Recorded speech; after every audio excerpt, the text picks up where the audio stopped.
تو آج میں آپ کے سامنے انشاءاللہ عزیز جو ہے داماد رسول نبی اکرم صلی اللہ علیہ وسلم کے سب سے چھوٹے داماد فاطمہ رضی اللہ عنہا کے جو ہے شوہر اور حسن اور حسین رضی اللہ عنہما کے جو ہے والد علی بن ابی طالب رضی اللہ عنہ کے تعلق سے چند باتیں رکھنے کی کوشش کروں گا، اور ان کے تعلق سے ان کے فضائل، ان کے مناقب اور ان کی شان انشاءاللہ عزیز ہم دیکھیں گے کہ ان کی کیا فضیلت ہے۔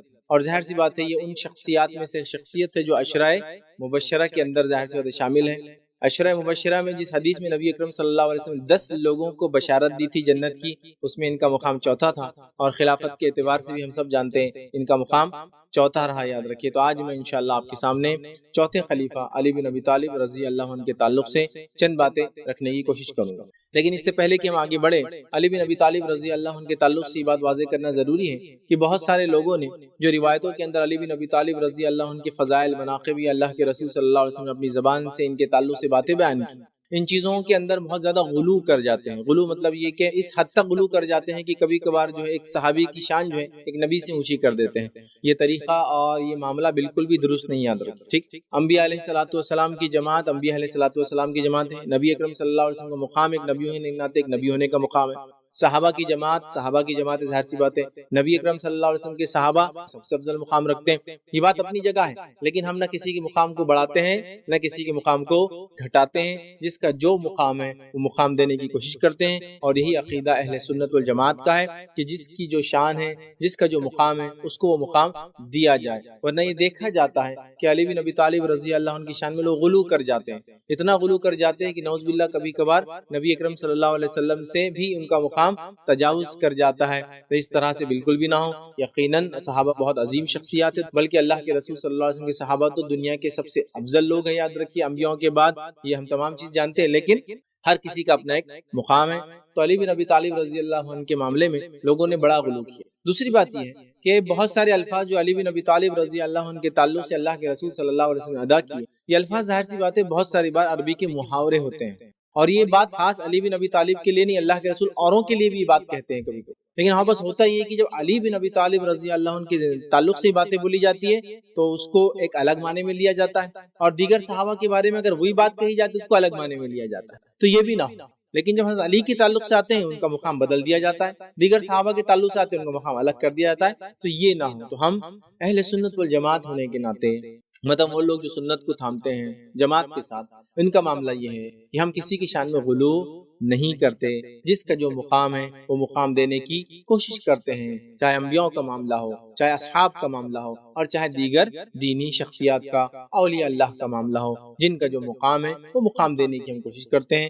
غلو کرنا شریعت میں درست اور جائز بالکل بھی نہیں ہے۔ چلیے آگے بڑھتے ہیں۔ علی بن ابی طالب رضی اللہ عنہ کے تعلق سے کچھ فضائل میں آپ کے سامنے رکھتا ہوں، آپ کے کچھ فضائل، آپ کی شان، آپ کے تعلق سے جو باتیں ہمیں ملتی ہیں، بس مختصر آپ کا تعارف دے دوں میں، حالانکہ تعارف کی محتاج شخصیت تو نہیں، یاد رکھیے خلفاء راشدین میں چوتھا مقام رکھتے ہیں، پھر بھی مختصر صاحب آپ جو ہے نبوت سے جو ہے 10 سال پہلے جو مکہ میں جو ہے پیدا ہوئے، یاد رکھیے، اور بہت ساری بار صحابہ کی پیدائشوں کی تاریخیں بڑی مختلف ہوتی ہے، یاد رکھیے، چونکہ وہ زمانہ نہیں تھا کہ لوگ تاریخ پیدائش لکھ کر یاد رکھتے تھے، واقعات، حالات، کسی گھٹنا سے لوگ یاد رکھ لیتے، ہاں یہ گھٹنا کے سال یہ پیدا ہوئے تھے، فلاں ہوا تو یہ پیدا ہوئے تھے، ٹھیک ہے۔ تو بہرحال آپ جو ہے نبوت سے 10 سال پہلے جو مکہ میں پیدا ہوئے تھے، اور آپ کی والدہ کا نام جو فاطمہ تھا، یاد رکھیے، اور آپ کی والدہ اور والد دونوں کا تعلق جو بنو ہاشم جو ہے قبیلے سے آپ کا تعلق تھا، یاد رکھیے، اور اللہ کے رسول صلی اللہ علیہ وسلم کی پرورش کی خدمات بھی ان کی والدہ نے حضرت علی کی انجام دی تھی، کیونکہ نبی اکرم صلی اللہ علیہ وسلم کی والدہ اور والد دونوں کا انتقال ہو چکا، اور آپ چھوٹے تھے، یاد رکھیے، اور آپ کفالت میں تھے، آپ کے دادا کی آپ بھی انتقال کر چکے تھے، تو جو ہے ابو طالب کی کفالت میں آپ آ گئے تھے، اور ابو طالب کی بیوی جو ہے حضرت علی کی جو ہے والدہ ہے، یاد رکھیے، تو ظاہر سی بات ہے اللہ کے رسول صلی اللہ علیہ وسلم ان کی والدہ کی کفالت میں رہے۔ اسی طرح ہم دیکھتے ہیں کہ نبی اکرم صلی اللہ علیہ وسلم روایتوں میں آتا ہے کہ ان کی والدہ کا انتقال ہوا تو اللہ کے رسول نے اپنی قمیص نکال کر دی تدفین کے لیے تاکہ انہیں پہنائی جائے، اور ظاہر سی بات ہے نبی کی ذات سے متعلق چیزیں متبرک ہوتی، یاد رکھیں، اس میں تبرکات ہوتے ہیں، آپ نے نکال کے دی، جیسے ہم جانتے ہیں کہ عبداللہ بن ابی کے جو بیٹے تھے عبداللہ، انہوں نے بھی اپنے والد کے لیے قمیص مانگی تھی، چونکہ منافق کے سردار تھے، یاد رکھیں، لیکن جو انبیاء ہوتے ہیں ان کے ذات سے جو چیزیں ہوتی ہیں وہ متبرک ہوتی، صرف انبیاء، یاد رکھیں، دیگر تو آپ نے اپنی جو ہے قمیص نکال کر دی، بلکہ آپ کی خبر لہد بنائیں گی، نبی اکرم صلی اللہ علیہ وسلم خود اندر اترے آپ کی تدفین کے وقت، یاد رکھیے، خبر کے اندر اترے تھے، یاد رکھیے۔ تو بہرحال میں سمجھتا ہوں اللہ کے رسول کا ان کے خاندان سے گہرا تعلق آپ سمجھ سکتے ہیں، اور ظاہر سی بات ہے حضرت علی کے جو ہے والد ان کے چچا تھے نبی اکرم صلی اللہ علیہ وسلم کے سگے، اور کفیل بھی تھے، مطلب آپ نے ان کی ذمہ داری لی۔ اللہ کے رسول کے والد کا انتقال تو آپ کی پیدائش سے پہلے ہو چکا تھا، آپ کی دادا کی وفات 8 سال کی عمر میں ہو چکی تھی، اس کے بعد ابو طالب نے ہی اللہ کے رسول صلی اللہ علیہ وسلم کو پالا سنبھالا اور کفالت کیا. دیکھیے ابو طالب کا نام جو ہے عبد مناف تھا، یاد رکھیے عبد مناف تھا، لیکن کنیت ہی غالب آ گئی اور ابو طالب کے نام سے ہی بہرحال مشہور ہو گئے، لیکن ان کا نام جو ہے عبد مناف تھا، یاد رکھیے. اور عبد المطلب کے بیٹے تھے، یاد رکھیے. اور اللہ کے رسول صلی اللہ علیہ وسلم کے چچا اس معنی میں بولتے ہیں، اللہ کے رسول کے والد تو عمر میں سب سے چھوٹے تھے، لیکن وہ اردو میں چچا اور تایا ہوتا ہے، ٹھیک ہے، تو آپ کے چچا تھے، یاد رکھیے. اور جو ہے اللہ کے رسول صلی اللہ علیہ وسلم کی پھر کفالت میں حضرت علی آ گئے. مطلب نبی اکرم صلی اللہ علیہ وسلم جب بڑے ہو گئے، جب آپ بڑے ہو گئے تو ابو طالب کے معاملات، زندگی کی حالات جو ہے خستہ ہو گئے، یاد رکھیے، غربت وغیرہ آ گئی. تو اللہ کے رسول نے پھر علی رضی اللہ عنہ، بڑے چھوٹے تھے عمر میں، اپنی کفالت میں لے، اور جب اپنی کفالت میں لے لیا اور اس کے بعد آپ پہ وہی نازل ہوئی، تو سب سے پہلے ایمان لانے والوں میں آپ کے اوپر جو ہے آپ کی بیوی خدیجہ، اور روایتوں میں آتا ہے دوسرے جو ہے علی رضی اللہ عنہ. ٹھیک ہے یار، کچھ روایت مختلف ہے، کیونکہ کسی نے جو ہے ورقہ بن نوفل کو بھی جو ہے صحابی مانا، کہا وہ بھی ایمان لا چکے تھے ایک طرح سے، چونکہ ان کا جو جملہ تھا، اگر میں زندہ رہا تو میں تیری قوم جب تجھے نکالیں گی، میں تیری جو مدد کر سکتا ہوں کروں گا. تو اس سے علماء لکھتے ہیں کہ یہ دوسرے ایمان والے تھے. خدیجہ رضی اللہ عنہ پہلی تھی، اور یہ چچیرے بھائی تھے خدیجہ رضی اللہ عنہ، اللہ کے رسول کے چچیرے سالے تھے، وہ کہتے دوسرے یہ تھے. واللہ عالم، بہرحال یہ روایتیں پھر مختلف ہیں، لیکن ایک عام اعتبار سے کہا جاتا ہے کہ حضرت علی دوسرے تھے، بچوں میں سب سے پہلے تھے. تو کوئی آپ ایمان لائے، نبی اکرم صلی اللہ علیہ وسلم کی پرورش میں رہے، نبی اکرم صلی اللہ علیہ وسلم کے ساتھ نمازیں پڑھی، نبی اکرم صلی اللہ علیہ وسلم کے ساتھ آپ نے عبادتیں آپ کی دیکھی، راتوں میں ساتھ رہے، دن میں ساتھ رہے، خدمت کی اللہ کے رسول کے جنگ میں، جہاد میں، مختلف غزوات میں، مختلف واقعات میں، ہر جگہ اللہ کے رسول صلی اللہ علیہ وسلم کے ساتھ علی بن ابی طالب کو آپ ضرور دیکھیں گے، یاد رکھیے وہ شخصیت ہے. اسی طرح جو حضرت علی کے پاس اللہ کے رسول صلی اللہ علیہ وسلم گئے، حضرت علی مٹی پہ سو رہے تھے، اللہ کے رسول صلی اللہ علیہ وسلم نے یہ چیز دیکھی اور کہا اے ابو تراب چلو.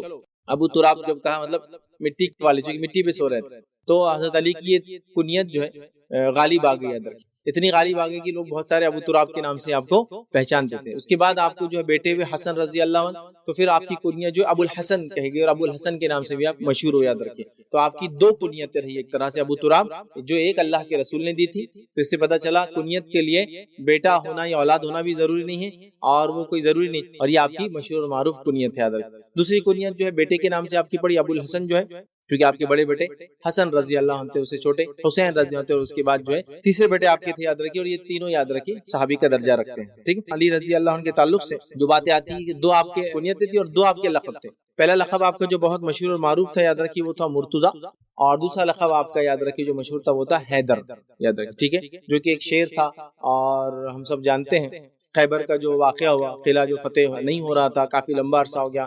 نبی اکرم صلی اللہ علیہ وسلم نے کہا کہ میں اپنا جھنڈا علم ایک ایسی شخصیات میں ہوں گا جو اللہ اور اس کے رسول سے محبت کر، اللہ اس کے رسول سے محبت کرتے ہیں. لمبا واقعہ بہرحال. تو اس کے اندر جو ان کی طرف سے یہودیوں کی طرف سے لڑنے آیا تھا، وہ ایک یہودی بہت بڑا سورما تیسمار خان تھا، اور اس نے آ کے کچھ اشعار پڑھے. علی رضی اللہ عنہ نے اشعار پڑھ کے اس کو اشعار میں جواب دیا. تو حیدر کہتے ہیں ایک شیر کو جو دہاڑ مارتا یا کسی کے جسے کہیں گے حملہ کرنے کے لیے یا اپنے شکار کو دبوچنے کے لیے کھڑا ہوتا ہے. تو علی رضی اللہ عنہ نے بھی ایک اشعار پڑھے جو کہ عربوں میں طریقہ تھا جوش لانے کا، ابھار لانے کا، اور اس میں آپ نے آپ کو حیدر کہا تھا، یاد رکھیے. تو اسی نام سے آپ مشہور بھی ہیں. تو مرتضی بھی ایک آپ کا لقب ہے، حیدر بھی آپ کا ایک لقب ہے. تو دو کنیتیں ہیں اور دو لقب سے بہرحال علی رضی اللہ عنہ جو مشہور ہے، یاد رکھیے. آپ نے تمام غزوات میں حصہ لیا، نبی اکرم صلی اللہ علیہ وسلم کے ساتھ آپ رہے، روزے، صوم اور صلات آپ نے آپ کی دیکھی. آپ بہت زیادہ سنت کے پابند، اللہ کے رسول کے طریقے پہ جیسا آپ نے کیا کرنا چاہتے تھے. علوم اور فن میں تو بہرحال آپ بہت ماہر تھے، اور دین کا علم بہت زیادہ رکھتے تھے، اور ایک بہت ہی مشہور اور معروف قاضی بھی تھے آپ، یاد رکھیں. چونکہ دین کا علم تھا اور کوئی بھی مسئلہ آپ کے پاس آتا آپ اس کو یوں ہی حل کر دیا کرتے. یہ آپ کی خصوصیات میں سے خصوصیت ہے، یاد رکھیں. اسی طرح جو ہے علی بن ابی طالب رضی اللہ عنہ کے تعلق سے خود وہ اپنے بارے میں فرماتے اور کہتے ہیں کہ تم مجھ سے قرآن مجید سیکھ لیا کرو، ٹھیک ہے، اور مجھ سے سوال کیا کرو، کیونکہ میں یہ اللہ تعالیٰ کے فضل و کرم سے جانتا ہوں کہ یہ آیت کس دن نازل ہوئی تھی، یا کس رات نازل ہوئی تھی، یا کس میدان میں نازل ہوئی تھی. مجھے جو ہے اللہ تعالیٰ نے مجھے فصاحت اور بلاغت سے آراستہ کیا. خود اپنے بارے میں کہتے تھے لوگوں مجھ سے قرآن کا علم حاصل کر لیا کرو، میں اس کے بارے میں سب جانتا ہوں، کب اتری، کہاں اتری، کیوں اتری، کس کے لیے اتری تھی. اسی طرح آپ ایک فصیح اور بلیغ خطیب بھی تھے، یاد رکھیں. بہت اچھے خطیب تھے، خطبہ دیتے تھے اور لوگوں کو جوش دلاتے تھے، لوگوں کو اللہ کے دین پر چلنے پر آمادہ کرتے تھے، لوگوں کو تقوی اور وعظ و نصیحت کرتے تھے. آپ مشہور معروف خطیب بھی تھے، یاد رکھیے. یہ آپ کی خصوصیات میں سے خصوصیت ہے. اور آپ ایک بہت مشہور قاضی بھی تھے، یاد رکھیے. جو میں نے کہا فیصلہ کرنے میں آپ کا معاملہ بہت اچھا تھا، یاد رکھیے. وہ خود اپنے بارے میں ایک بار فرماتے اور کہتے ہیں کہ رسول اللہ صلی اللہ علیہ وسلم جب مجھے یمن کی طرف بھیجا اور وہاں کا مجھے قاضی بنا دیا. یمن کا قاضی اللہ کے رسول نے ان کو اپنے زندگی بنا، تو یمن کی طرف بھیجا، مجھے وہاں کا قاضی بنا دیا بھیجا. تو میں نے عرض کیا یا رسول اللہ صلی اللہ علیہ وسلم میں اس عمر میں کیسے فیصلے کر سکتا ہوں؟ بہت کم عمر تھی، تو میں اس عمر میں کیسے فیصلے کر سکتا ہوں؟ مطلب کیا میری عمر اتنی ہوگی آپ کو لگتا ہے کہ میں اتنا علم رکھتا ہوں فیصلے کروں، جبکہ مجھے معلوم ہی نہیں ہے کہ فیصلہ کس طرح کیا جاتا ہے. تو آپ صلی اللہ علیہ وسلم نے میرے سینے پر ہاتھ پھیرتے ہوئے یہ دعا کی، اے الہی اس کے دل کی رہنمائی فرما.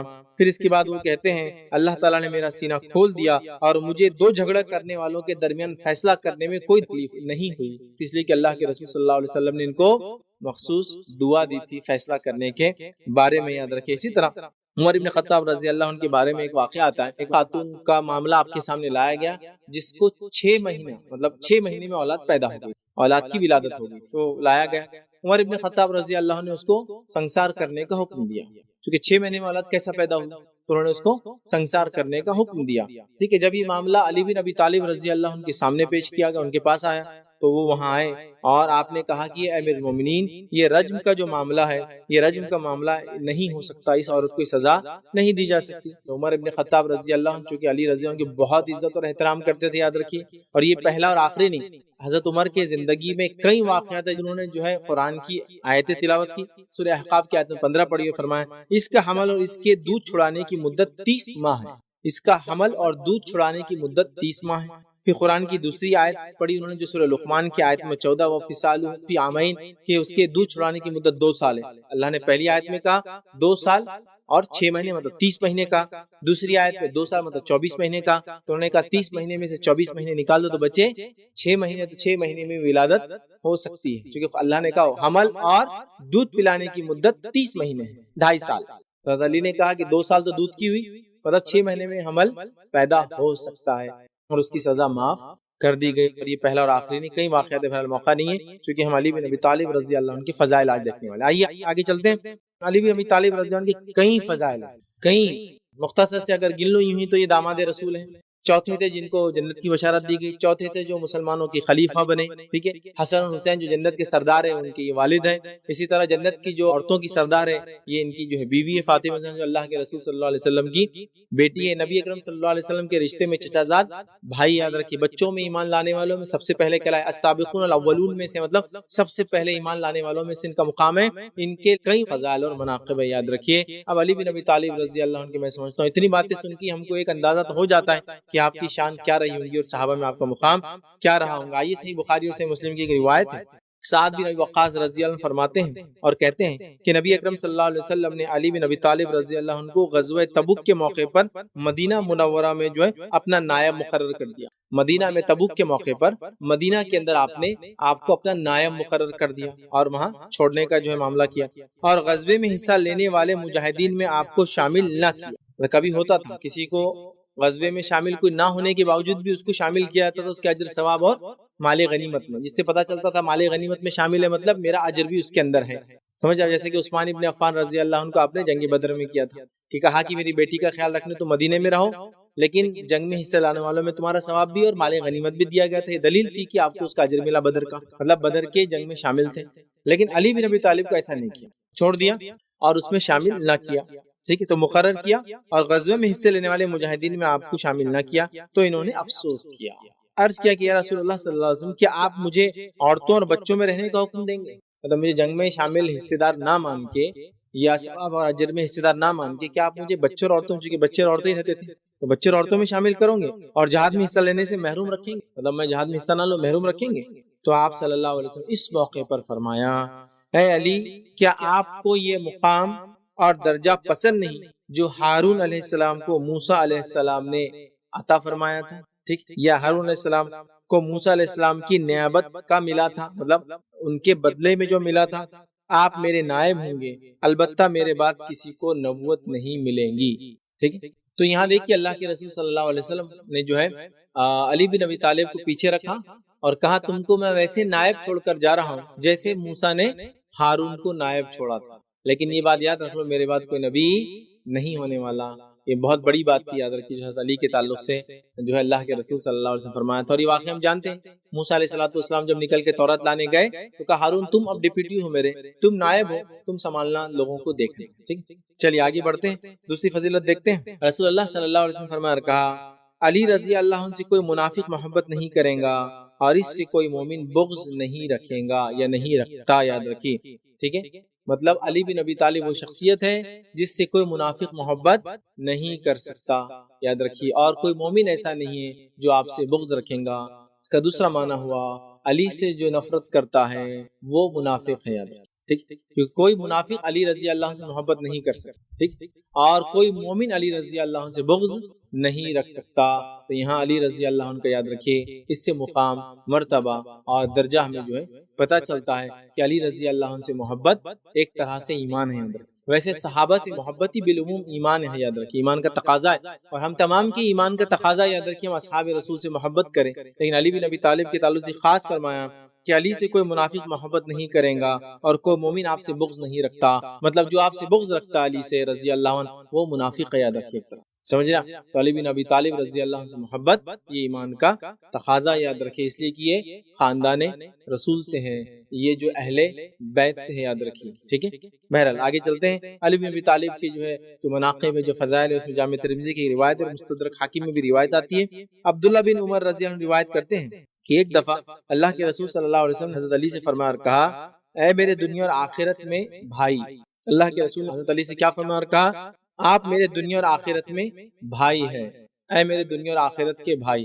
تو گویا اللہ کے رسول صلی اللہ علیہ وسلم نے علی بن ابی طالب کو دنیا اور آخرت میں اپنا بھائی قرار دے، یاد رکھیے، اور ایسی بات اللہ کے رسول نے دیگر صحابہ سے نہیں کہی، یاد رکھیے، ٹھیک ہے۔ تو اس سے ان کی منفرد ایک فضیلت پتہ چلتی ہے۔ اسی طرح بخاری کی ایک روایت ہے کہ رسول اللہ صلی اللہ علیہ وسلم نے علی بن ابی طالب کے تعلق سے فرمایا اور کہا، انت منی وانا منک، آپ مجھ سے ہیں اور میں آپ سے ہوں۔ یہ عربی زبان میں محاورہ ہوتا ہے، بہت زیادہ محبت کا اظہار جب کیا جاتا ہے کہ میں تجھ سے ہوں اور تو مجھ سے ہے، ٹھیک ہے۔ تو علی کے تعلق سے اللہ کے رسول نے فرمایا، آپ مجھ سے ہیں اور میں تجھ سے ہوں، کہ تو مجھ سے اور میں تجھ سے ہوں، علی مجھ سے ہے اور میں علی سے ہوں۔ تو یہ ایک شدید محبت، شدید قربت، اور اللہ کے رسول صلی اللہ علیہ وسلم کی اپنے بھائی اور ایک جس کو کہیں گے بہت ہی دیندار اور امانتدار شخص کے تعلق جو آپ کے بھائی بھی رشتے میں، ظاہر سی بات ہے آپ کہہ رہے ہیں کہ علی مجھ سے ہے اور میں علی سے ہوں، یاد رکھیے۔ یہ کچھ ایسے فضائل ہے جو حضرت علی رضی اللہ عنہ کے دیگر صحابہ کو یہ فضیلت اور شرف حاصل نہیں ہوا، یاد رکھیے۔ آئیے ایک اور فضیلت علی بن ابی طالب رضی اللہ عنہ کی ہم دیکھتے ہیں جو معجم الکبیر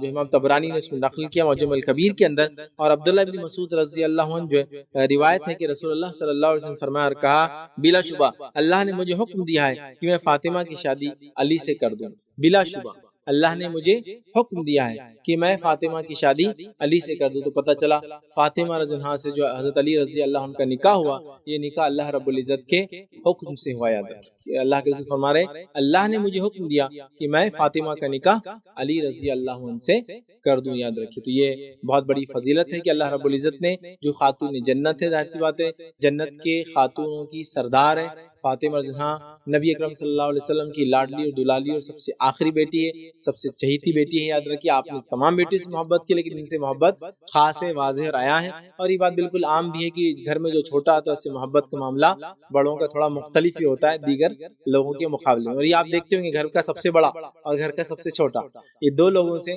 لوگوں کی محبتیں تھوڑی سی مختلف ہوتی ہے۔ ہمارے سماج میں بھی ایسی عموماً دیکھا جاتا ہے کہ گھر کے بڑے ہیں عزت احترام مختلف ہے، اور گھر کے چھوٹے تو ان کی تھوڑی شرارتیں اور سب برداشت کر لیتے لوگ، یہ ہوتا ہی ہے۔ تو بہرحال وہ چھوٹی تھی، اللہ کے رسول صلی اللہ علیہ وسلم بڑی چہیتی تھی، اور بھائی عائشہ فرماتی ہے چال ڈھال ڈیل ڈول بات چیت میں اللہ کے رسول سے سب سے زیادہ مشابہ تھی، دیکھنے مطلب دیکھنے دکھانے میں، چلنے میں، اٹھنے بیٹھنے میں اپنے والد دکھنے میں سب سے قریب بیٹی تھی، شکل و صورت شبہ جس کو دیکھتے۔ بہرحال تو اللہ رب العزت نے اس نکاح کو طے کیا تھا۔ آئیے اسی طرح جو ہے مسند احمد کی روایت ہے، جابر رضی اللہ عنہ فرماتے اور کہتے ہیں کہ رسول اللہ صلی اللہ علیہ وسلم نے فرمایا کہ اس دیوار کی اوڑ سے ایک جنتی شخص تم میں جو ہے نمودار ہوگا۔ دیوار کے آڑ میں آپ بیٹھے تھے، کہا دیوار کے پیچھے سے ایک جنتی شخص آنے والا ہے، نمودار ہونے والا۔ تو ابو بکر نمودار ہوئے، ابو بکر صدیق آئے، تو ہم نے انہیں مبارکباد دی اور رسول اللہ صلی اللہ علیہ وسلم نے جنتی قرار دیا، یہ بتایا۔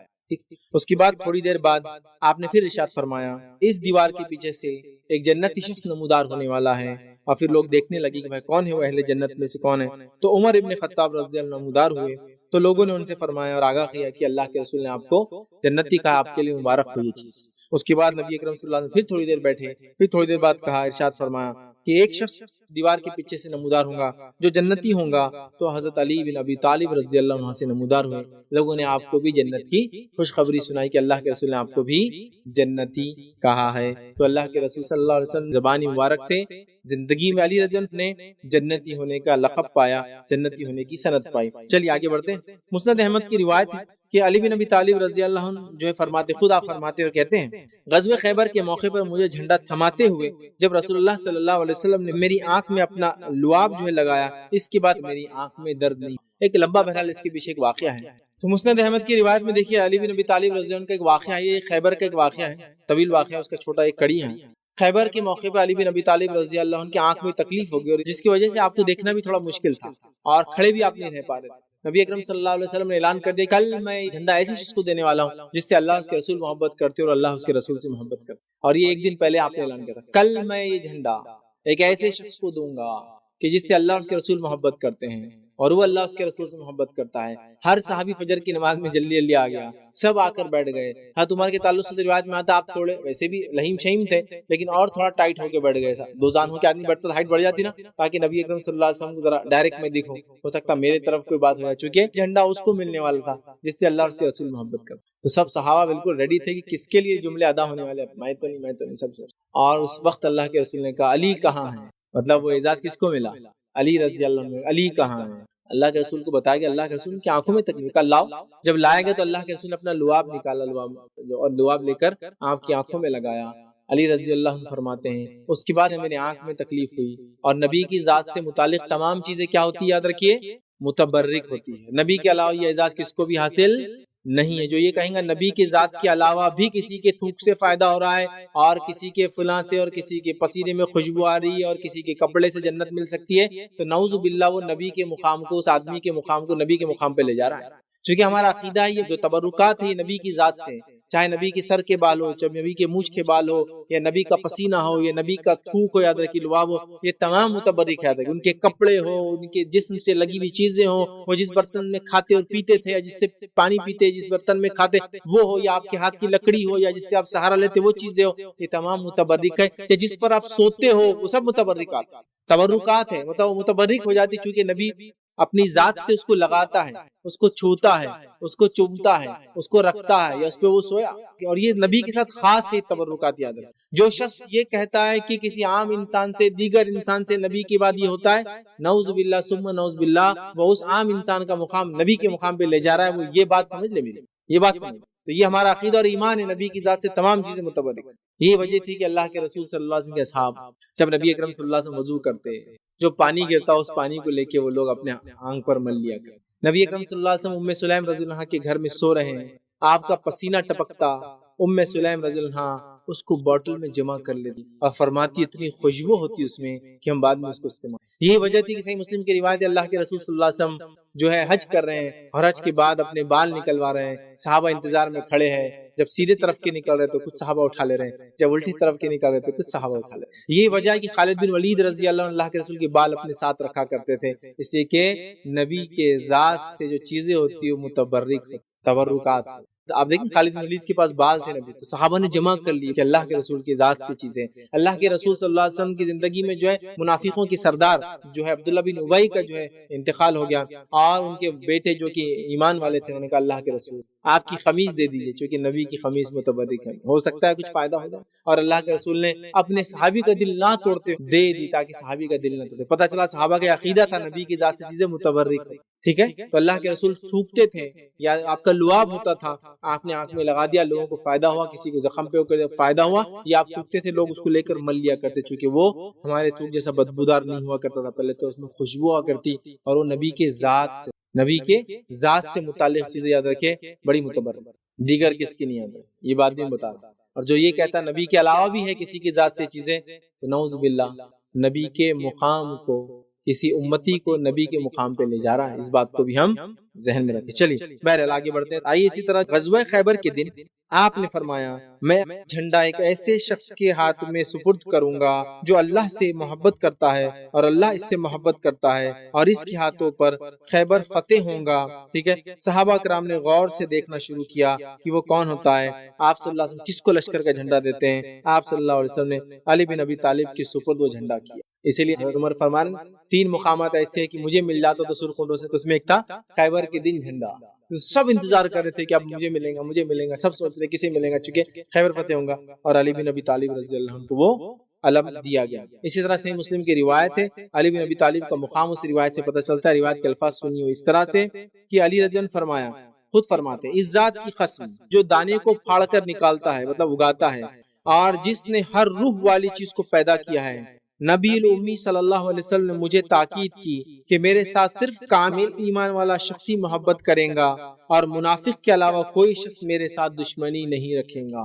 کامل ایمان والا شخص میرے ساتھ محبت کرے گا، اور جو ہے وہی شخص مجھ سے دشمنی رکھے گا جو منافق ہو، جس کے اندر نفاق ہو۔ یاد رکھیے، تو یہ علی بن ابی طالب رضی اللہ عنہ کا یہ روایت مقام بتاتی ہے۔ آئیے صحیح مسلم کی ایک اور روایت سنیے، اس روایت کے الفاظ یہ، ابو ہریرہ رضی اللہ عنہ فرماتے اور کہتے ہیں کہ نبی اکرم صلی اللہ علیہ وسلم جو ہیرا پہاڑ پر آپ کھڑے ہوئے تھے، اور آپ کے ساتھ ابوبکر صدیق، عمر ابن خطاب، علی بن ابی طالب، عثمان، طلحہ اور زبیر رضی اللہ عنہ اجمعین، یہ صحابہ کھڑے تھے، اور تو اچانک پتھر حرکت کرنے لگا، پتھر ہلنے لگا، تو نبی اکرم صلی اللہ علیہ وسلم نے فرمایا ساکن ہو جا، تجھ پر ایک نبی اور صدیق اور شہید کے علاوہ کوئی نہیں کھڑا ہے۔ آپ نے کہا کہ رک جا، مت ہل، تجھ پر ایک نبی، ایک صدیق اور شہید کے علاوہ کوئی نہیں کھڑا ہے۔ مطلب اللہ کے رسول نے بتا دیا تھا کہ ابوبکر صدیق ہے، یہ تو بہرحال معلوم تھا، لیکن باقی تمام لوگ شہید ہونے والے، اور ہم سب جانتے ہیں عمر ابن خطاب رضی اللہ عنہ کو شہید کیا گیا،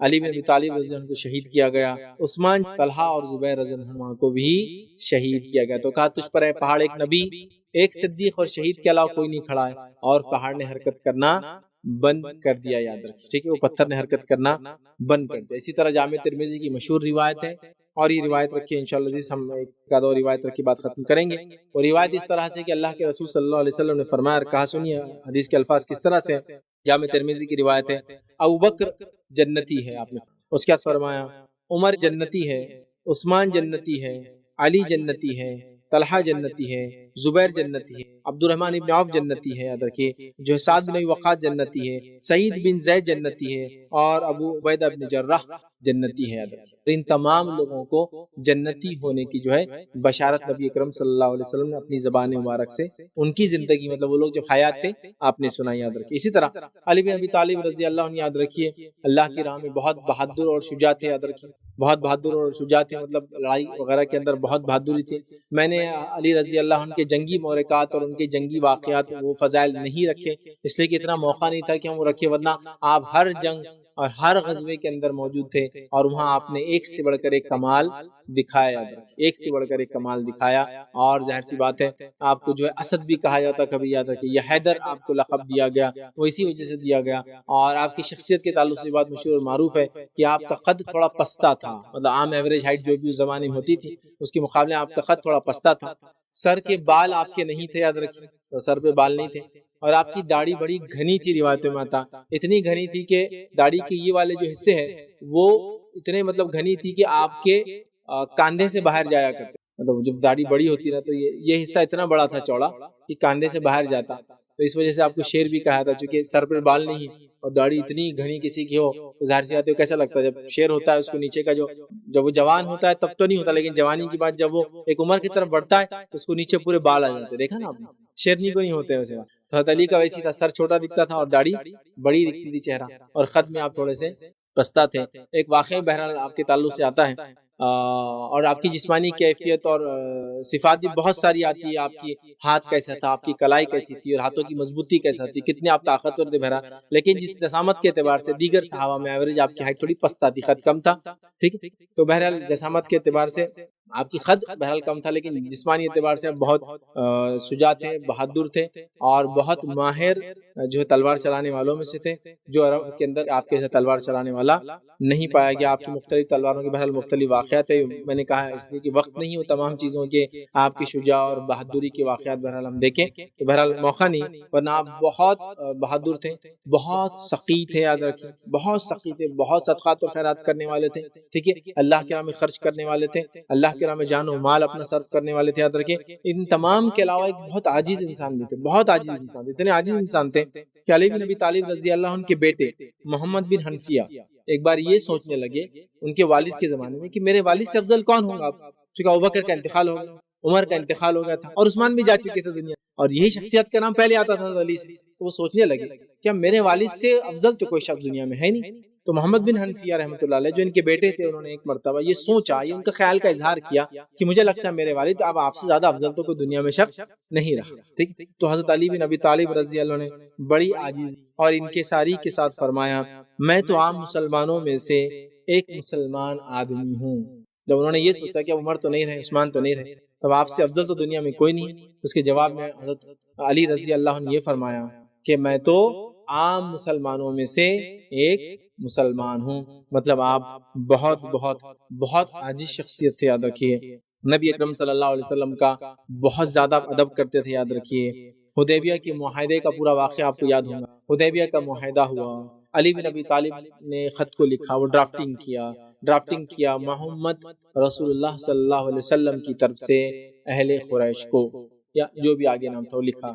اس کے بعد جو ہے قریش کی جانب سے جو 2-3 لوگ آئے تھے، انہوں نے کہا ہم کو یہ معاملہ تو منظور نہیں ہے، محمد رسول اللہ اگر یہ مان لیتے تو یہ حدیبیہ یہ سب ضرورت ہی نہیں پڑتی، اگر یہ مان لیتے تو یہ محمد رسول اللہ کٹ کرو محمد بن عبداللہ کی طرف سے قریش معاہدہ، ہم اگر محمد رسول اللہ مان لیتے تو یہ جھگڑا ہی نہیں ہوتا، آج ہی معاہدہ ہی نہیں ہوتا، تو ہم تو یہ نہیں مانیں گے، تو آپ کو لکھنا پڑے گا محمد بن عبداللہ کی طرف سے قریش۔ نبی اکرم صلی اللہ علیہ وسلم فرمایا علی محمد رسول اللہ کو مطلب رسول اللہ کو کاٹ دو۔ علی بن ابی طالب رضی اللہ عنہ نے کہا اے اللہ کے رسول صلی اللہ علیہ وسلم ان الفاظ کو کاٹنے کی سکت مجھ میں نہیں، میں ان کو کاٹ نہیں سکتا، آپ کو اگر کرنا ہے تو یہ لکھے ہوئے الفاظ ہے آپ اپنے ہاتھ سے کاٹ دیجیے، اور آپ نے اٹھا کر دے دیا، اللہ کے رسول نے اپنے ہاتھ سے اس کو کاٹ دیا۔ تو یہ ادب رسول تھا کہ نبی اکرم صلی اللہ علیہ وسلم خود کہہ رہے کہ کاٹ دو، میرے نام کیا کہ محمد رسول اللہ کا، میری تو اوقات، میری بساط، میری سکت، میری طاقت نہیں ہے کہ کر سکوں، آپ کرنا چاہے تو کر لیں۔ کہاں لکھا ہوا ہے؟ اللہ کے رسول فرمایا کہا دیکھو یہ لکھا ہے، آپ صلی اللہ علیہ وسلم نے قلم لیا اور اس کو کاٹ دیا۔ تو بہت ادب رسول تھا، یاد رکھیے، بہت احترام کرتے تھے نبی اکرم صلی اللہ علیہ وسلم کا، اور اشد محبت کرتے تھے اور اشد اطاعت کرتے تھے۔ بہت سارے صحابہ کی گواہی ہے کہ علی بن ابی طالب رضی اللہ عنہ جب نماز پڑھاتے تو صحابہ نے گواہی دی علی ویسے ہی نماز پڑھاتے ہیں جیسے اللہ کے رسول صلی اللہ علیہ وسلم کو نماز پڑھتا ہوا دیکھا ہے، مطلب ویسی نماز جیسے اللہ کے رسول کے زمانے ہم نے پڑھی، علی ویسے ہی نماز پڑھتا۔ تو گویا بہت اطاعت گزار، بہت فرمانبردار، بہت خرچ کرنے والے، بہت بہادر، ایک ایسے انسان یاد رکھیے اہل بیت میں جن کا شمار ہے۔ حسن حسین کے والد ہیں، فاطمہ جو خاتون جنت کی سردار ہے اس کے شوہر ہے، نبی اکرم صلی اللہ علیہ وسلم کے داماد ہے، چچیرے بھائی ہے، اور اتنے سارے مناقب، اتنے سارے فضائل علی بن ابی طالب رضی اللہ عنہ کے کہ وقت نہیں کہ تمام لوگ، یہ چند فضائل تھے، چند مناقب تھے، چند خصوصیات تھے جو علی بن ابی طالب کے تعلق سے میں نے آپ کے سامنے رکھی۔ ہمارے لیے ضروری ہے کہ ان اصحاب رسول کی ہم سیرت کو پڑھیں، بالخصوص نبی اکرم صلی اللہ علیہ وسلم کی سیرت، اور اس کے بعد عشرہ مبشرہ کی سیرت، اس کے بعد امہات المومنین کی سیرت، اور اس کے بعد ان صحابہ کی جو اس کے بعد اور اس کے بعد درجہ رکھتے، یاد رکھیے ان کی سیرتوں کو ہم ضرور پڑھیں تاکہ ان کی زندگیوں سے یاد رکھیے ہم ظاہر سی بات ہے بہت کچھ سیکھ سکتے ہیں۔ ان کے زندگی ہمارے لیے ایک ایک کی زندگی یاد رکھیے، جب آپ پڑھیں گے وہ نمونہ ہے، اس میں ہمارے لیے واقعات ہے، اس میں ہمارے لیے تربیت کے واقعات ہیں بچوں کے، اس میں ہمارے لیے اطاعت اور فرمانبرداری کے واقعات ہیں، اس کے اندر ہمارے لیے عبادتیں کیسے کی جائے اس کے واقعات ہیں، اور کیسے اللہ کے راہ میں خرچ کیا جائے، کیسے دین اور دنیا کی لائف بیلنسڈ وے میں، سمجھ رہے آپ، برابر لے کے ہم بس ہوتا دنیا میں لگ گئے تو دنیا پرست، دین میں لگ گئے تو اتنا دین میں کہ دنیا کا خیال ہی نہ رہا، گھر بھی بچے بھوکے بیٹھے ہیں۔ بیلنس لائف کیسے جیا جائے کہ دنیا میں بھی انسان رہے اور آخرت اور دین کو بھی یاد رکھتے ہوئے چلے، یہ ان کی زندگی اللہ کی طرف سے، مطلب جو جوڑے ہیں، مطلب شادیاں جو ہوتی تو جوڑے پہلے سے طے ہے اللہ کی طرف سے، تو یاد رکھیے اللہ رب العزت نے تقدیر لکھ دی ہے، اور تقدیر میں جو کچھ مطلب اللہ رب العزت نے قلم کو پیدا کیا سب سے پہلے، اور قلم سے کہہ دیا ہر وہ چیز لکھ دے جو ہونے والی ہے، اور قلم نے اللہ رب العزت کے حکم سے ہر وہ چیز لکھ دی جو قیامت تک ہونے والی ہے۔ تو ظاہر سی بات ہے تقدیر لکھی جا چکی ہے، تو تقدیر میں یہ بھی ہے کہ انسان کس سے پیدا ہوگا، تقدیر میں یہ بھی ہے کہ کون اس کی بیوی رہیں گی، تقدیر میں یہ بھی ہے کہ کون اس کے بچے رہیں گے۔ تو لوگ جو خاص بولتے کہ جو جوڑیاں ہیں جنت میں بنتی، جوڑیاں ہی کہ ہر چیز پہلے سے طے ہے، اس لیے میں کہہ رہا ہوں جوڑیاں بھی ہیں۔ مطلب ہر آدمی کس سے شادی کرے، جب اللہ تعالیٰ نے تقدیر لکھا تو تقدیر میں کیا اتنا بڑا فیصلہ نہیں لکھا ہوگا کس سے شادی ہوگی، ظاہر سی بات ہے یہ بھی ہوگا، ہر چیز ہوگی، ہر چیز ہوگی، ٹھیک ہے، اس کی نسل جو کہ آگے چلنے والی نا اس عورت کے ذریعے سب کچھ ہے، سب کچھ ہے۔ تو خاص جو لوگ بولتے ہیں جنت میں جوڑے بنتے ہیں وہ تو درست نہیں، خاص عمومی اعتبار سے ہر چیز اللہ نے طے کی تقدیر میں، یہ بات بالکل عام ہے۔ تو ظاہر سی بات آدمی کس سے شادی کریں گا یہ بھی طے ہے، لیکن وہ جو جوڑیاں جنت میں بنتی ہے بولنا یہ درست نہیں ہے۔ ہاں تقدیر میں چونکہ ہر چیز ہے تو اللہ نے تقدیر میں یہ بھی لکھا ہے کہ اس کا نکاح کس سے ہوگا، کتنے بچے ہوں گے، اس کی آگے نسلیں کیسی چلیں گی، ساری چیزیں بہرحال اس میں لکھی ہوئی ہے۔ لیکن ان لوگوں کا اللہ رب العزت نے خاص طور سے کہنا کہ عائشہ رضی اللہ عنہا کو خواب میں دکھا اللہ کے رسول صلی اللہ علیہ وسلم نے بتایا گیا کہ نکاح ہونے والا ہے، یہ ان لوگوں کے فضائل، یہ ان لوگوں کی خصوصیات ہے۔ لیکن عمومی اعتبار سے ہر کسی کے نکاح وغیرہ تمام معاملات کیا ہوں گے تقدیر میں آلریڈی لکھے جا چکے ہیں، یاد رکھیں۔ یہ حضرت رضی اللہ تعالیٰ جو ہے تو روحانی طور سے نفسیاتی طور سے جو بہت طاقتور تھی، اس کا کوئی ذکر ہے؟ کس کے بارے میں؟ حضرت علی رضی اللہ۔ میں نے سوال کیا حضرت علی رضی اللہ عنہ روحانی طور سے اور جسمانی طور سے بہت طاقتور تھے، کیا اس کی کوئی دلیل ہے؟ دیکھیے جہاں تک صحابہ کا معاملہ ہے، صحابہ میں یاد رکھیے روحانی طور سے یا جس کو ایمانیت کے اعتبار سے بولیں گے تو یہ سب سے قوی لوگ تھے انسانوں میں، تو یہ بات تو طے ہے۔ اور علی رضی اللہ عنہ تو ان میں اور بھی زیادہ ہے، یہ تو خلفائے راشدین میں آپ سمجھ رہے جن کے تعلق سے حدیث میں یہ الفاظ ہے کہ میرے بعد کس کے طریقے پہ چلو، وہ خلفائے راشدین جو ہدایت یافتہ ان کے طریقے پہ چلو، تو ان کا طریقہ بھی ہمارے لیے سنت ہے، معلوم ہے، لہٰذا یہ تو ایمانی اعتبار سے بہت قوی، بہت ان سے قوی لوگ ہی نہیں ملتے۔ اب رہا جسمانی اعتبار سے، تو جسمانی اعتبار سے یاد رکھیے ابوبکر صدیق رضی اللہ عنہ کو اگر خلفائے راشدین میں تھوڑا چھوڑ دیں تو تینوں جو ہے خلیفہ جسامت کے اعتبار سے بہت قوی تھے۔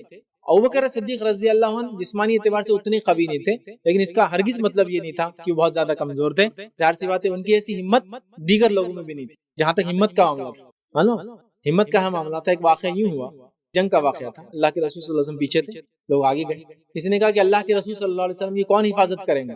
ابوبکر صدیق نے کہا میں حفاظت کروں۔ تو ہمت کے اعتبار سے تو بہت ہمت والے تھے، لیکن چونکہ آپ کا سوال تھا جسمانی اور روحانی، تو روحانی تو سب، لیکن جسمانی اعتبار سے ابوبکر صدیق ان تینوں میں کمزور تھے اس اعتبار سے۔ اور عمر ابن خطاب رضی اللہ عنہ کی شجاعت بہادری مشہور ہے، عرب کے نمبر سمجھے نمبر 2 3 4 کے نمبر پہ وہ لڑنے میں آتے تھے، مطلب جو میلے ہوتے تھے عرب کے وہاں بڑے بڑے پہلوان آتے تھے تو عمر وہاں لڑتے تھے کشتی اور ان کو پچھاڑ دیتے تھے، لیکن ٹاپ موسٹ تو نہیں بولیں گے، بٹ ہوتا ہے نا کچھ لوگوں کی پوزیشن ایسی ہوتی ہے سال میں ایک آدھ بار لڑ لیتے لیکن وہ ٹاپک کہلاتے، سمجھ نا، ہوتا ہے اس طرح۔ تو بہرحال عمر بہت مشہور کشتی کرنے والوں میں سے تھے، بہت بہادر تھے، جسمانی اعتبار سے بہت قوی تھے۔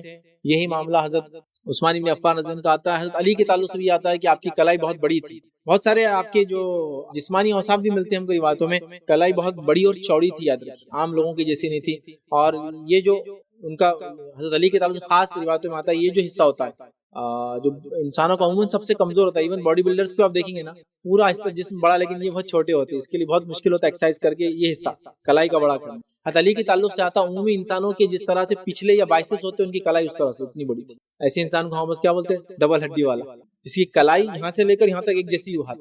حضرت علی کے ہاتھ کا معاملہ یہ تھا کہ بیک اور فرنٹ ایک جیسا تھا سائز میں، روایتوں میں آتا پنجہ بہت بڑا تھا اور یہ حصہ عموماً کسی کا بھی نہیں ہوتا تھا، بہت ریئر میں نے دیکھا کہ یہ اور ایک جیسا ہو۔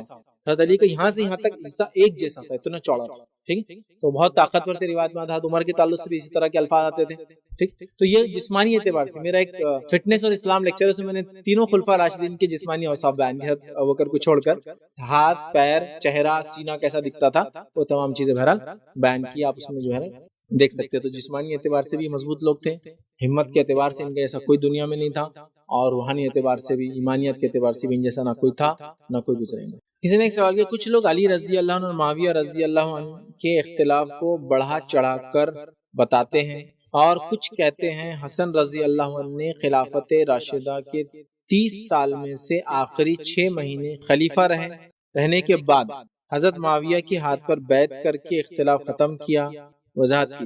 دیکھیے نبی اکرم صلی اللہ علیہ وسلم کے جانے کے بعد دنیا سے ایک وقت اور ایک زمانہ آیا جو بہت اختلاف والا تھا۔ یہ وقت کو اس دور کو سمجھنا ضروری بھی ہے، لیکن یہ بھی کہوں گا ہر انسان کے بس کی بات بھی نہیں ہے، لہٰذا وہ لوگ جو امت کے علماء حق ہے ان کی بات کو سمجھے، سنے اور اس کے پیچھے چلتے رہیں، چونکہ ہر آدمی گہرائی، بصیرت، سیاست پہ اتنی گہری نظر نہیں رکھتا، جس کی وجہ سے وہ ہر مسئلے کو سمجھ نہیں پا سکتا۔ نتیجہ یہ ہوتا ہے کہ ان واقعات کو جب انسان پڑھتا ہے، خاص طور سے علی رضی اللہ عنہ اور معاویہ رضی اللہ عنہ کا اختلاف، خاص طور سے علی رضی اللہ عنہ اور عائشہ رضی اللہ عنہ کا اختلاف، یہ اختلافات بہت خطرناک ہے، یاد رکھیں۔ یقیناً یہ تاریخ کا ایک حصہ ہے، ہم اسے انکار نہیں کر سکتے، ہم اسے آنکھ بھی نہیں بند کر سکتے کہ نہیں ایسا نہیں ہوا، یہ اختلافات ہوئے، اس کے پیچھے کچھ وجوہات تھی، ان وجوہات کو اگر ہم جانیں اور ان وجوہات سے اگر اپنے آپ کو ہم بچا لیں تو یہ سب سے بڑا کمال رہے گا۔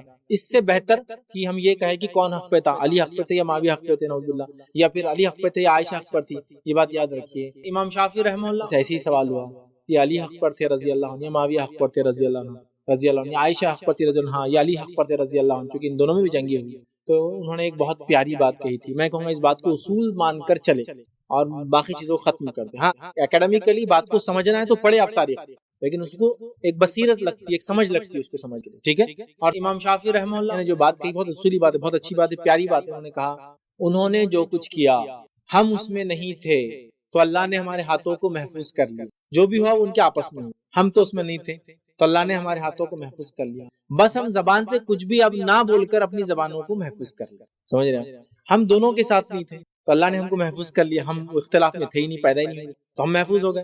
اب ہمارا کام کیا ہے؟ دونوں کے بیچ میں منہ کھول کے اپنے آپ کو نہیں پھنسانا، زبان سے اپنے آپ کو بچانا۔ بہت اچھا اصول کہ ہم تھے نہیں اس میں، موجود نہیں تھے اختلاف کے دور پہ، الحمدللہ اب اپنی زبان نہ کھول کے ہم اس معاملے میں احتیاط کریں۔ لیکن مسئلہ یہ ہے لوگ طرفداری کے عادی ہے، پارٹیزم، اختلاف، پارٹی بنانا، اختلاف کرنا لوگوں کے مزاج میں بن چکا ہے، نتیجتاً یہ بہت کامن ہے۔ محرم کا مہینہ جب بھی آ جاتا ہے صحابہ پہ لعن طعن شروع ہو جاتی ہے۔ خود وہ لوگ جو اپنے آپ کو سنی کہتے ہیں، سنی اور شیعہ والی تفریق میں سنی بول رہا ہوں، ٹھیک، وہ کرتے ہیں، سب لعن طعن کر رہے ہیں۔ میں تو یہاں تک لوگوں کو سنا کہ لوگ واقعہ سنا رہے، معاویہ تھا، معاویہ یہ کرتا تھا، معاویہ ایسا تھا۔ آپ سوچو، غور کرو میری، معاویہ ایک صحابی رضی اللہ عنہ، علی ایک صحابی رضی اللہ، عائشہ ایک صحابیہ رضی اللہ عنہ، امہات المؤمنین، اہل بیت سے، یہ بھی نبی کی بیوی ہے، دنیا میں اور جنت میں ہمارا ایمان اور عقیدہ ہے۔ یعنی دنیا میں جیسے اللہ کے رسول کی بیویاں ہیں، وہ بیویاں جنت میں بھی آپ کی بیویاں رہیں گی، یہ ہمارا عقیدہ اور ایمان ہے، ٹھیک۔ علی رضی اللہ عنہ کے مقابلے میں یہ سب صحابی ہیں، ان کے اختلاف لاکھ ہونے کے باوجود رضی اللہ عنہ بولنا چھوڑ سکتے ہیں کہ ہم؟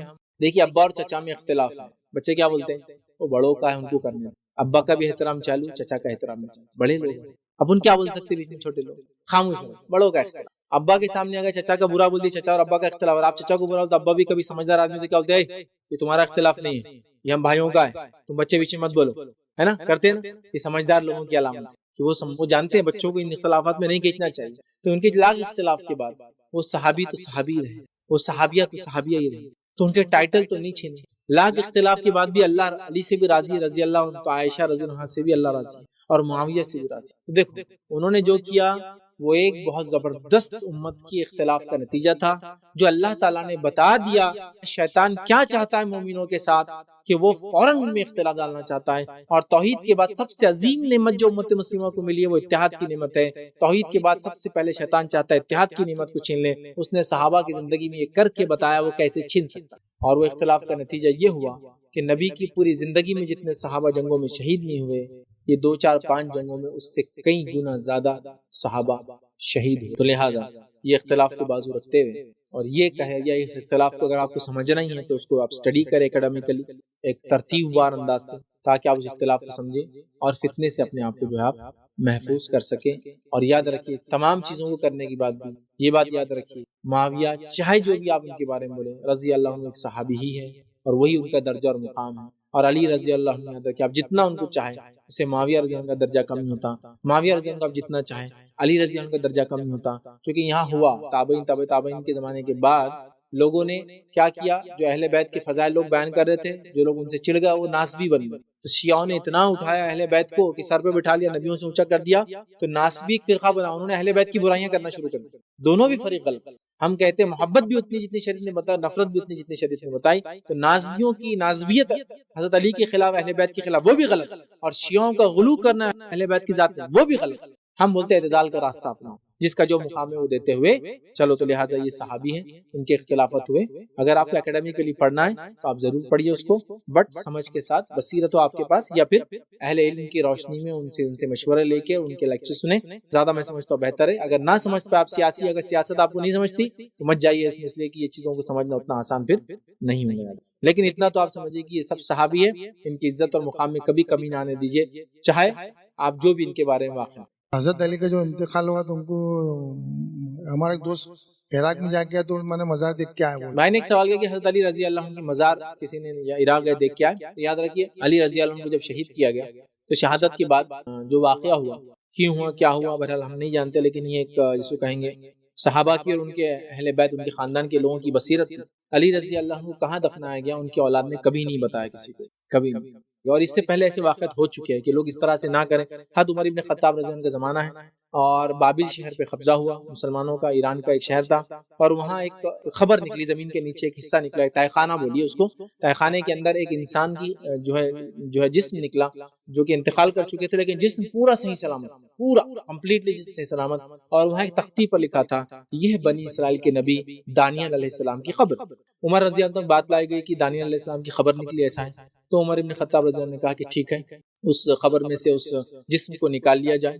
نکالنے کے بعد آپ نے 13 قبریں کھودنے کا حکم دیا بابل کے الگ الگ مقامات، سب کو بول کر یہاں کھودو وہاں کھودو، اور راتوں رات کسی ایک خبر میں آپ کو ڈال دیا گیا تاکہ لوگوں کو پتہ نہ چلے کہ کہاں دفنایا گیا، ورنہ لوگ کیا کرتے ہیں، اس سے برائیاں کرتے ہیں. اس وجہ سے یہ کام کیا گیا، ایسا کیا جاتا تھا بڑے لوگوں کے ساتھ، بڑی شخصیات کے ساتھ. لہٰذا یہ اس طرح سے ان کے بیٹوں نے بہتر سمجھا اور یہ سلوک کیا گیا. پھر واللہ عالم اس کے علاوہ، چونکہ یہ بھی کوئی ہم ٹھوس بنیادوں پہ نہیں کہہ سکتے، ٹھیک ہے، لیکن یہ ساری باتیں کہی جاتی ہیں تو کسی کو نہیں پتا ان کے بچوں نے ان کو کہاں دفنایا، کیا کیا.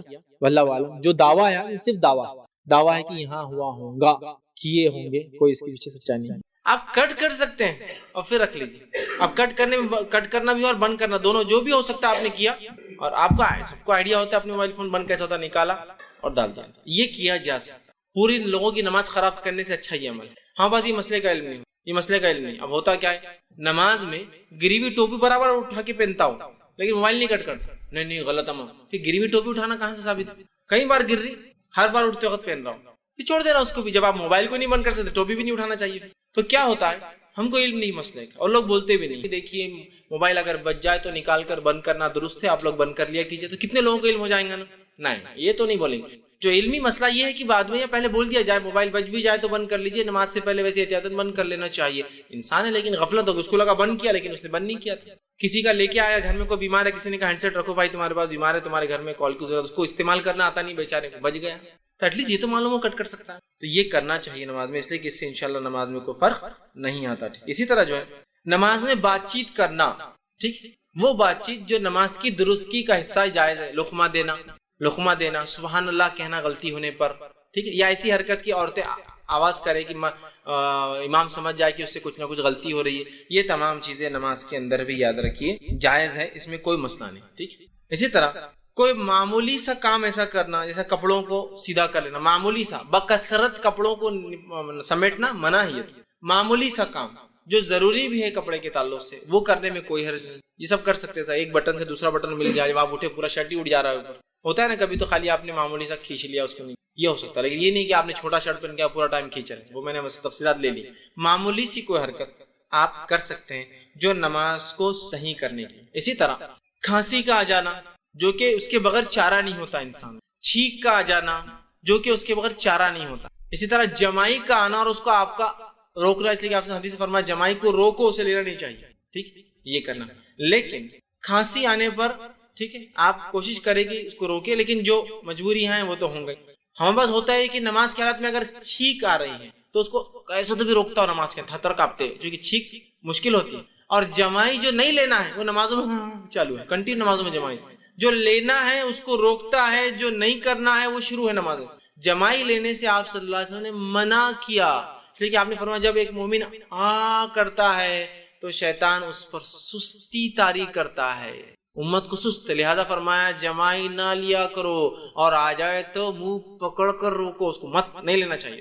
تو چھینک ہے، کھانسی ہے، فطری جو خاموخواہ ڈکارے نہیں لینا چاہیے، فطری طور سے آگے ایک الگ بات، اس کو بھی روک سکتے ہیں. وہ ایسی چیز نہیں سے چھینک مت روکے، چھینک روکنے سے بہت سارے نقصانات ہوتے ہیں، یاد رکھیں. لیکن باقی چیزوں پہ آپ کنٹرول کر سکتے ہیں چاہے تو یہ فطری ہے. اسی طرح مجبوراً کھجلی اتنی مطلب کسی کو بیماری ہے، خارش ہے یا اچانک ہوتی ہے کبھی تو تھوڑا بہت کر لینا ٹھیک ہے، لیکن کنٹینیو اگر پوری نماز چلتے رہیں گا درست تو یہ بھی بہرحال جائز. اسی طرح صف بندی اور صف درست کرنے کے لیے جو ہلچل ہوتی ہے سب بھی جائز ہے. نبی اکرم صلی اللہ علیہ وسلم صحیح بخاری کی روایت ہے ایک مرتبہ تہجد کے لیے رات میں وضو کر کے کھڑے ہوئے. عبداللہ ابن عباس رضی اللہ عنہما یہ بھی آئے تھے آپ سے کیسا رات میں عبادت کرتے دیکھنے، چھوٹے تھے لیکن دیکھیں آپ نے وضو کیا، خود بھی وضو کی، آپ سامنے رکعت باندھی، خود بھی آئے وضو کر کے اور رکعت باندھی اور آ کر آپ صلی اللہ علیہ وسلم کے الٹے ہاتھ پہ کھڑے ہو کر رکعت باندھ لی. نبی اکرم صلی اللہ علیہ وسلم نے چونکہ مقتدی سیدھے ہاتھ پہ کھڑا ہوں گا امام کے، اگر دو ہی لوگ ہیں تو سیدھے، اور اسی سے پتہ چلے گا کہ یہ مقتدی ہے. آپ صلی اللہ علیہ وسلم نماز کی حالت میں ان کو اس ہاتھ سے پیچھے سے پہلے اسی الٹے ہاتھ سے ادھر دھکا دیا اور پھر سیدھے ہاتھ سے پکڑ کے بازو لا کے کھڑا کر دیا. سمجھا؟ تعلیم دے رہے ہیں کہ سیدھے ہاتھ کی طرف کھڑا رہے گا مقتدی، اگر دو ہے تو الٹے ہاتھ کی طرف نہیں. تو آپ نے دھکا دیا اور ادھر سے پکڑ کے لا کر ادھر کھڑا. عبداللہ ابن عباس ادھر سے ادھر آئے، کھڑے ہوئے اور کہا اللہ کے رسول نے سورہ بقرہ پڑھ لی، میں نے سوچا اب رکوع کریں گے. پھر سورہ آل عمران پڑھ لی، پھر میں نے سوچا اب رکوع کریں گے. اس کے بعد آپ صلی اللہ علیہ وسلم نے سورہ نساء شروع کر دی تو میں جا کے پھر سو گیا. چھوٹے بچے تھے نا، اتنی دیر انتظار کرتے رہے، سورہ بقرہ پڑھ لی تو کھڑے، سورہ آل عمران اور سورہ نساء شروع ہو گئی تو آپ گئے اور جا کے سو گئے بستر. پھر صبح جب فجر کا وقت ہوا اللہ کے رسول نے اٹھایا اور کہا، میرے چہرے پر تھوڑا سا تھپتا اور کہا ایسا نہیں کرنا چاہیے. ایک تو رات میں اٹھے، پھر نماز کے لیے کھڑے ہوئے، پھر جا کے سو بھی، مطلب پڑھنا چاہیے تھا جب تم آئے تھے اپنے گھر سے. میرے گھر آپ کے گھر رکے تھے، آ کے چھوٹے تھے، بچے تھے، رکے تھے اور پھر نماز بھی نہیں پڑھی تو بہرحال تو آئے کھڑے ہوئے. تو دیکھیے یہاں آپ نے نماز میں کیسا درست کیا، امام تھے آپ تو پتہ چلا جائز چیزوں کو امام نماز میں کر سکتا ہے. اس میں اور بھی چیزیں شامل ہوتی ہیں، جیسا کہ ہمارے مائک کا وہ گر گیا نیچے، جو بھون شروع ہوتا ہے اس کا، پھر کہ کمزور دل والا تو پتہ نہیں اس کے پلسز بڑھ جاتے ہوں گے، ہارٹ بیٹس اس کے تیز ہو جاتے ہوں گے، ہے نا.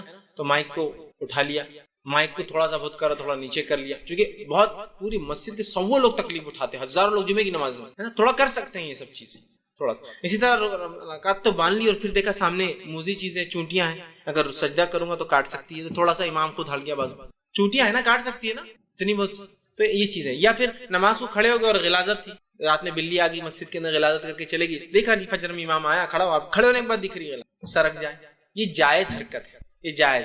مقتدی غلط کھڑا تھا، آپ سب نے اس کو ادھر سے نکالا، جائز ہے. اسی طرح نماز کے لیے دو لوگ کھڑے ہیں، امام کھڑا ہے، مقتدی بازو آ کے کھڑا ہے، چونکہ دو ہی لوگ نماز میں تو صف بننا ضروری ہے، تو صف دونوں کی. اب مصلی آیا ایک اور، اب اس کو کھڑا ہونا تو وہ بازو نہیں کھڑا ہوگا، اب وہ کیا کرے گا معلوم، امام کو پیچھے سے دھکا وہ کرے گا تو امام تھوڑا آگے سرک جائے، مطلب آپ پیچھے صف ہو گئی ہو، امام آگے سرک. اگر آگے جگہ ہے تو بیسٹ یہ ہے کہ اگر دو لوگ کھڑے ہیں تو امام اپنے مصلی سے بالکل پیچھے وہیں کھڑا ہو، اس کے پیچھے والی صف، اور مقتدی بازو.